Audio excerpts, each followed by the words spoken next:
फिर पर्यावरण जन सुनवाई हुई है, क्या कुछ कहना चाहिए? देखिए, मैंने तो 17 तारीख को भी कहा था, पहले जब नवलगढ़ तहसील में हुई हो श्री सीमेंट की, ये जब भी आप लोग सुनते हो जन सुनवाई होती है, ये जनता को बरगलाने के लिए होती है। मैंने कहा भी कि भैंस के आगे बीन बजाने से कोई फायदा नहीं है। ये ठान के आते हैं कि हमें हमारा टाइम पास करके जाना है, जबकि एलओए का 2 साल का एग्रीमेंट, आप देखो उसको नियमों में उलझा रहे थे, नियम विरुद्ध था, ये हमने साबित भी कर दिया।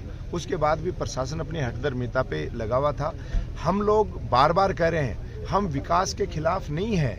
हम लोग ये चाहते हैं कि जो वादे इन्होंने पहले किए थे उनकी कंप्लाइंस रिपोर्ट हमें दें, और उसके साथ साथ ही हमारी सारी जो डिमांड्स हैं जो पहले इन्होंने वादे कर दिए थे, क्योंकि दूध का जला हुआ छाछ को फूंक मार के पीता, आपको पता है, वो कर दें। क्योंकि आज एक फैक्ट्री फंक्शनल हो चुकी है, हमें ये पता है ये सारे सिस्टम धीरे धीरे डेवलप होने हैं, लेकिन डेवलप होने से पहले हम हमारी प्रकृति को, हमारे युवाओं के रोजगार को, हमारे इस सारे एनवायरनमेंट को बचाने का प्रयास, क्योंकि हम लोग इस प्रकृति के एक हिस्से हैं, इसको बचाना हमारा प्रयास है। हम फिर कह रहे हैं कि हम विकास में बाधा नहीं बन रहे हैं, लेकिन हम विकास से विनाश नहीं चाहते।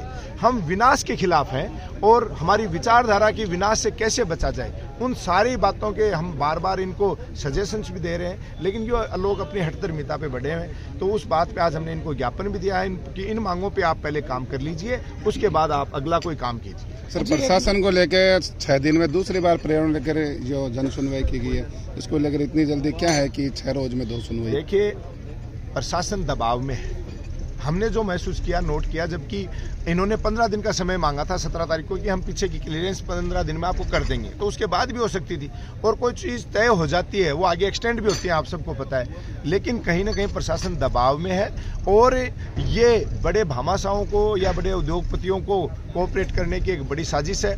जिस देश को हमारे किसानों ने, हमारे पूर्वजों ने बड़ी मुश्किल से आज़ाद कराया और एक स्वतंत्र माहौल में सांस लेने की जो आज़ादी दिलवाई थी, एक तरीके से ये आर्थिक गुलामी के रूप में हमें धीरे धीरे उस ओर धकेल रहे हैं, जिससे आने वाला समय हमारे और किसान भाइयों के लिए बहुत ही संकट का है। इसीलिए हम आज, आपको पता है, सुबह से आके भूखे तिसाए बैठे रहते हैं और इस विरोध में हमारा विरोध दर्ज कराते हैं। जब भी कोई सुनवाई का कोई टाइम और हो गया था, 2 साल 10 मिनट तक कार्रवाई हुई थी, उसके बाद में क्या हुआ कि फिर दोबारा? उसके बाद हम विरोध में अड़े रहे, प्रशासन के पास कोई जवाब नहीं था, लगभग आधा घंटे तक जन सुनवाई रुकी रही, लेकिन बाद में किसी रामलाल श्यामलाल का नाम लेकर कोई एक पॉइंट दिखा के कि ये ऐसा नियम है, तो वो हम ही कह रहे हैं कि 3 साल तक डेवलपमेंट करने का काम है, लेकिन जब एनओसी 2 साल की है तो उसके आगे नहीं की जा सकती। लेकिन प्रशासन को तो अपनी फॉर्मेलिटी पूरी करनी थी। हम लोगों ने विरोध दर्ज करा दिया था कि वो सब चीजें हमें क्लियर किए, और उसके लिए हमने ज्ञापन भी दिया है कि अगर इस तरीके का कोई नियम है तो उसको एक चिट्ठी, यह हवाला देते हुए एडीएम साहब, झुंझुनू जिला प्रशासन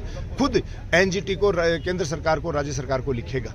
जब भी कोई जो भी आंकड़े प्रस्तुत किए जाते हैं वो शायद 10 या 15 साल पुराने रहते हैं, इसमें भूजल जैसे काफी मामले हैं। सर, 99% आंकड़े झूठे हैं। आपको पता है 15 साल पहले क्या स्थितियां थी और आज क्या स्थितियां हैं, तो ये इनसे बात करो तो नियम तो 15 साल बाद के करेंगे, और अगर आज हम हमारा हक मानने जाएंगे तो आज वर्तमान की स्थिति पे बात करने लग जाएंगे। तो 15 साल पहले नियम की बात कर रहे हो तो आप एजुकेशन की क्यों बात करते हो? 15 साल पहले जैसी पढ़ाई होती थी उस लेवल के लोगों को ले लो ना। फिर ये स्किल का नाम क्यों लाते हैं बीच में? क्योंकि स्किल आज जरूरत होगी आज की, तो आज की जरूरत होगी तो आज की जरूरत के हिसाब से नियम कानून का दे होने चाहिए, यही हमारी मांग है। ठीक है, यादव जी आओ थे अभी।